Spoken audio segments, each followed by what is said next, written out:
On the PSP, he's got Little Platformer, which is pretty well the first major community level on the PSP when it came out, because he did that in like a beta or some kind of beta, I think.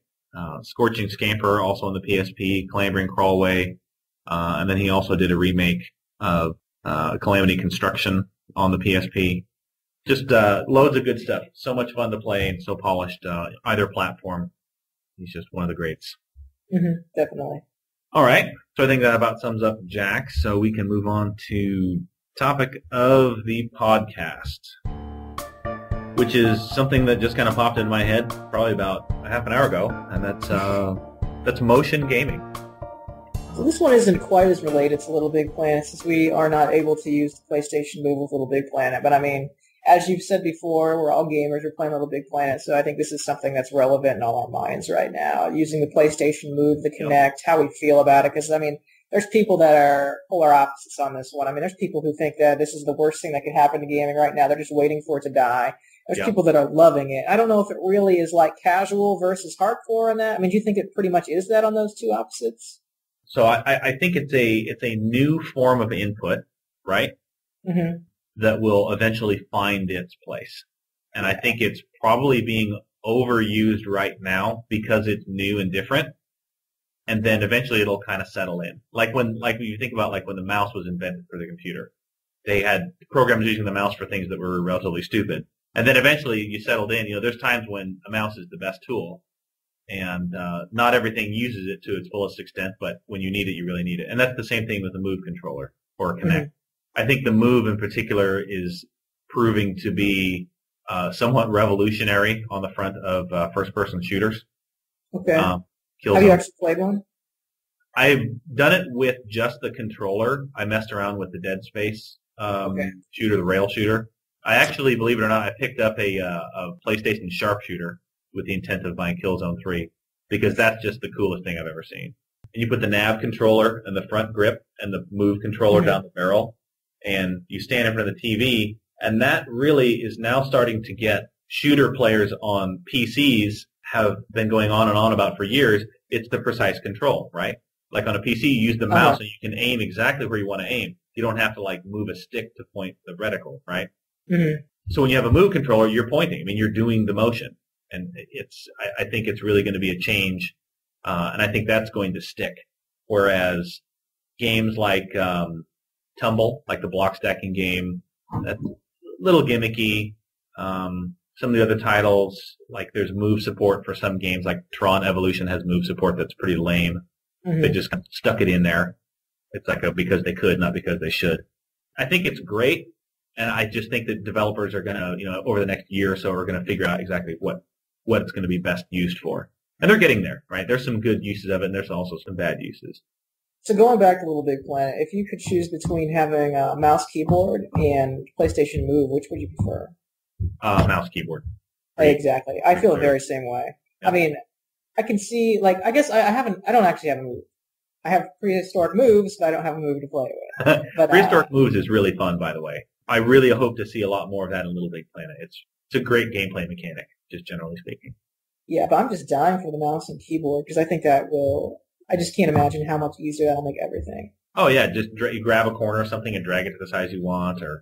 Because just dragging the poppet can, I mean, in all reality, it doesn't take that long, but man, it can seem to take forever when you're dragging it across the screen sometimes. Well, if you think about it the other way, what if you had to control your computer with a PlayStation controller? It'd be a little annoying. Yeah. So just thinking it from that, we're kind of used to it, but it would be a lot better. So. But why the heck do we not have RTSs and stuff on like PlayStation 3 and just have a keyboard and mouse that comes with it? That would be very nice. My StarCraft 2 looks like crap because my computer's crap. Because I mean, you have to buy a brand new computer to really run it at full, everything. But my PlayStation 3 no doubt could run StarCraft really high. So why in the world not just sell a mouse and keyboard version of StarCraft for PlayStation 3? I think they should. And you know what? One thing I found that I really like the Move for is menu navigation. It's great. And that's kind of one of the stupid things that nobody really thinks about.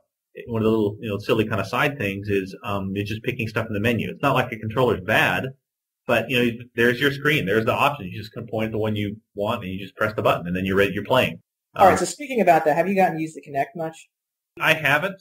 I am one of those people that thinks that the Kinect is approximately the worst idea ever. Yeah, and actually, I think I kind of agree. I have a friend that has a Kinect, and he doesn't like it at all. And my wife kind of enjoys it because she does some fitness game with it. Yeah. And it is pretty cool the way it tracks you, but man, going through menus, not cool, because you just have to hold your hand over a button, and then this little thing fills up, and then you pull your hand away, which it makes like a button click take about 2 to 3 seconds, rather than the 10th of a second a button click should take, which when you're navigating a menu, I mean, that can add like 30 seconds to navigating a menu that should take 2 seconds. Oh, it's annoying. Yeah, it's fundamentally, like, for example, I hate voice control on a cell phone. I hate it. Mm-hmm. It's not good. And people go, it's a big feature, like when I had a BlackBerry with voice control. And I couldn't stand it. It's supposed to be the big thing, and it doesn't. It's much faster just to do it normally. And okay, fine, you're supposed to, when you're driving, maybe you should use voice control. Well, it annoys you to the point where you're going to crash anyway, so it doesn't matter. And then the whole, move and swipe and recognize your face, and it's kind of cool for the specific things that it does. It does them very well, like dancing or fitness. But the big flaw on the Kinect, let's be honest, could you play a shooter with it? No. Yeah, I agree. You could probably do golf. It would be a little bit wonky, and you're starting to get to the upper limits of what it could possibly do. Whereas the Move, on the other hand, the more you get into it, the more options there seem to be. So I just happen to think that the Kinect is good in concept, but I mean, you need something with buttons. And like the PlayStation, Sony put out a website called Yay Buttons that talks about the PlayStation Move, and it's true. It's funny because that's really what it's all about. It's like I just want a button. How do you fire? How do you do basic movements with the Kinect? You have to like wave your arm or clench your fist or do something random, and it's not as reliable or as tactile as a button. So no, I don't know if anybody's actually done this yet, but I'm sure that you can use the Kinect with a 360 controller. So I actually feel that if someone really tried to make it like a first-person shooter or a driving game or anything where you really implement like throwing grenades, stuff like that, where you actually, I don't know, you do motions, but you're always using the controller for everything else, like moving and shooting. I actually think you could have a really cool control scheme if they were careful not to, like, make everything super gimmicky. So I think there's still potential there, but I almost wonder if it's getting to be too late already. Well, the thing is, the one thing about the Kinect for sure is that its ability to recognize, video images is far superior to that of the PlayStation Eye, because the Kinect uses infrared and all sorts of other things. But as a standalone, as it's intended, I don't think it's a particularly good idea. They're going to have to introduce a peripheral. And if they make a gun peripheral, okay, PlayStation Move dead in the water, because now the Kinect is going to be the platform of choice for shooters, right? Mm-hmm. But they don't have that yet.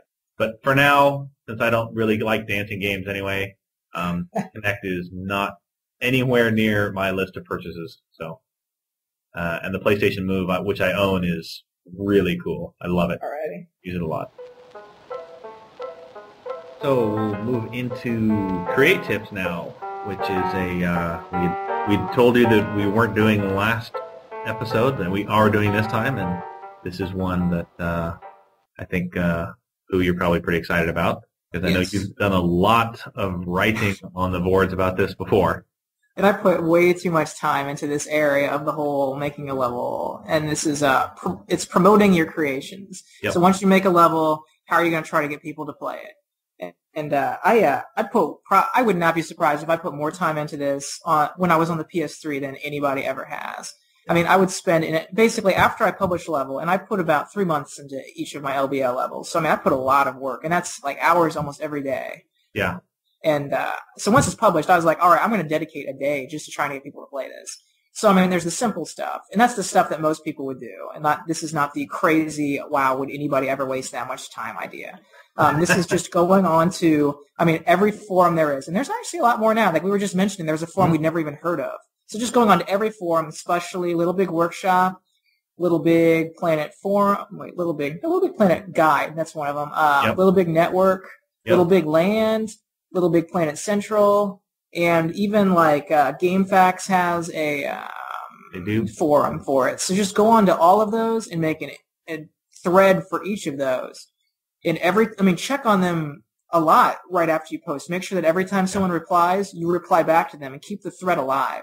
That's a big one because it's, you post a level and you play it. So you see a level and you play it. You go, hey, great level. I like this, maybe that. And then they never reply. You kind of feel like you were ripped off, And right after you post, hopefully you'll get, one or two replies. Maybe not right away, but within the first few hours. Go back to it as soon as you can, like an hour, 2 hours, 3 hours later, and reply to everyone. Because I know when I reply a big long reply to someone, and they don't even bother to reply, or their reply is thanks AFP. I am like, okay, that's it. You're never getting a reply from me again. Because, I just gave you, I gave you the time to play your level, which, it's not like, it's usually a good level. It's not like I'm mad about that. But then I probably spent a half an hour, sometimes even an hour, getting my thoughts together, telling them what they can correct, why they can correct it, maybe even getting into logic, depending on what problems there were or what they did. And when all they do is that, I know they don't even care what I said. Yeah. So that's like the terrible thing to do. And the great thing to do is if they actually like private message me asking me about it. So, if someone offers you help, or offers their thoughts, if they offer bad thing, or if they're mean to you, don't be mean back. That's a great way to get nobody to post. But if they're nice to you, make sure to thank them, maybe reply to the different points they made. Oh, yeah. So now the crazy thing I do is on the comments, this can't be on PSP, but on PS3, on your comments section on each of your levels, you're going to have people that really like your levels. And what you want is you want your ratings to go up and your hearts to go up as early as possible. I have no idea how Cool Pages works on LBP2, so this may be completely irrelevant.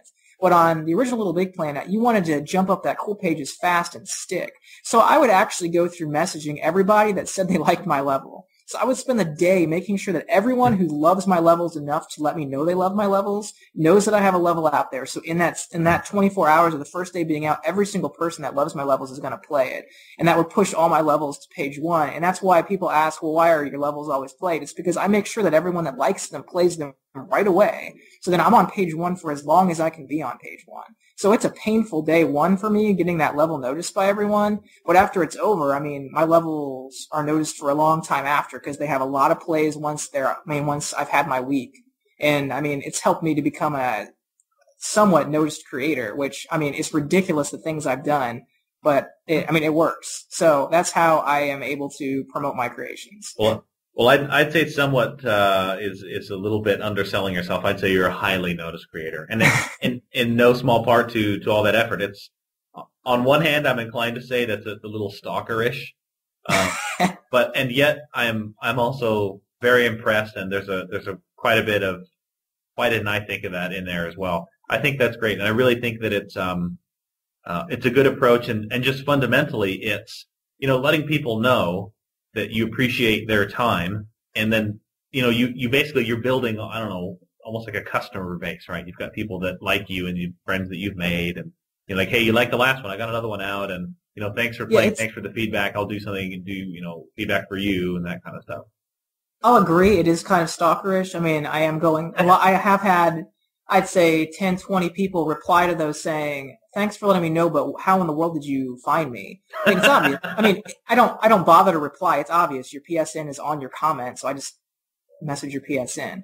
But for those 20, I probably had 100, 200 replies of people saying, wow, this is awesome, amazing flying poos, contacting me personally, tell me his level's out. I wish more creators would actually support their fans like this. I only do it for one day. It takes the whole day, but by the time it's over, my levels are always to page 2 or 3, or maybe 1 by the end of the first day. Yep. So it paid off. After I spend the 3 months, I really want people to notice the level. So that's all good advice, most of which I would say I have taken on my own levels back before really I knew you well. I remember reading your posts and thinking, wow, this guy really got it figured out.